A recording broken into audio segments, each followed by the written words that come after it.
না না ওটা পড়া। আচ্ছা, আজকে আমরা এয়ারপোর্টে আমাদের যে সংগঠনের অফিস আছে সেখানে আমরা একটা ছোটো মিটিং ডেকেছিলাম। এই মিটিংয়ে আমাদের মোটামুটি 40-50 জনকে আমাদের এখানে সবাই এসেছিল। মিটিংয়ের মূল তিনটে এজেন্ডা ছিল। সেখান থেকে আমরা সিদ্ধান্ত নিয়েছি, একটা হচ্ছে যাত্রী সাথীতে আমাদের এখান থেকে কোনো আমরা ভাড়া পাচ্ছি না। এয়ারপোর্টে গাড়ি ধরা হচ্ছে কিন্তু আমরা ভাড়া পাচ্ছি না। তো আমরা যাত্রী সাথী ম্যানেজমেন্টের সঙ্গে কথা বলেছি, আগামী পরশুদিন বৃহস্পতিবার তারা এয়ারপোর্টে করার জন্য আসবে, আমাদের টিম থাকবে, তারা দেখবে কেন আমরা ভাড়া পাচ্ছি না। হয়তো যাত্রী সাথী বুকিং যে জোনটা আছে সেই জোনটা হয়তো আমাদের এই পার্কিংটাকে কভার করা নেই, সেটা আমরা অনেকেই ভাবছি। আগামী পরশুদিন তারা যখন এখানে আসবে ইনস্পেকশন করার জন্য, করে তারা দেখবে, যাবতীয় সমস্যার সমাধান তারা করবে। আমাদের কথা দিয়েছে শম্ভু ঝাঁ থেকে আসবে। 2 নম্বর হচ্ছে উবেরের ওলা এবং বিভিন্ন অ্যাপ্লিকেন্ট যে সমস্যাগুলো হচ্ছে, উবেরের আইডি দিনের দিন আবার সে আগের মতো বন্ধ করে চালু করেছে, এবং উবেরের যে ভাড়া, যে ভাড়াটা কিছুদিন আগে পর্যন্ত একটা স্ট্যান্ডার্ড ভাড়া ছিল, সেই ভাড়াটা কমতে কমতে এখন অনেক কমে গেছে, এবং আইডি ব্লক এবং ক্যাটাগরি এটা আমাকে বন্ধ করে দিচ্ছে।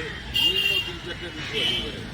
তা উবেরের নিয়ে আমরা উবেরের সাথে মিটিং ফিক্স করছি, এবং আমরা সে আমাদের এয়ারপোর্টের তরফ থেকে এবং আমাদের সংগঠনের সব যত গ্রুপ আছে সব গ্রুপের তরফ থেকে মেম্বাররা আমরা উবেরের সেই মিটিংয়ে যাব, এবং মিটিংয়ে আমাদের প্রতিনিধি যে আমাদের 5 জনের টিম সেখানে মিটিংয়ে উপস্থিত থাকবে, এবং আমরা সবাই মিলে সেই মিটিংয়ে অ্যাটেন্ড করব। 5 জনের টিম মিটিংয়ে উপস্থিত থেকে সেইখান থেকে তারা আলোচনা করে আসবে, এবং আমরা এই সারাদিন ধরে ধর্ণা দেবো, সারাদিন ধরে বন্ধ করবো সেটা না। আমরা কিন্তু জাস্ট একটা 2-3 ঘন্টায় আমরা জমায়েত করবো, সেখানে জমায়েত করে আমরা উবেরের সাথে আলোচনা করব, করে সেখান থেকে রাস্তা বার করে আমরা আবার চলে আসবো। সেই ডেটটা আমরা বলে দেবো। 3 নম্বর হচ্ছে ভিএলটিডি রিচার্জ। এখন সেভ করতে গেলে ভিএলটিডিটা আমরা একবার লাগিয়েছি, এখন আমরা রিচার্জ করার সময় কেউ কেউ বলছে 3000 টাকা লাগছে, কেউ কেউ বলছে 2500 টাকা লাগছে। তা আমরা রিচার্জটা এত টাকা দিয়ে রিচার্জ করবো না। আমরা অলরেডি এটা নিয়ে গভর্নমেন্টের সঙ্গে কথা বলছি, এবং আগামীকাল এটা নিয়ে আবার আমরা গভর্নমেন্টকে চিঠি দেবো, এবং আমরা অ্যাকচুয়ালি যে রিচার্জের যে অ্যাকচুয়াল অ্যামাউন্টটা হওয়া উচিত সেই অ্যামাউন্টটা এত হওয়া উচিত না। কারণ আমরা জানি আমরা জিপিএস রিচার্জ করছি, সেখানে তো বছরে 1000 থেকে 1200 টাকা লাগতে পারে।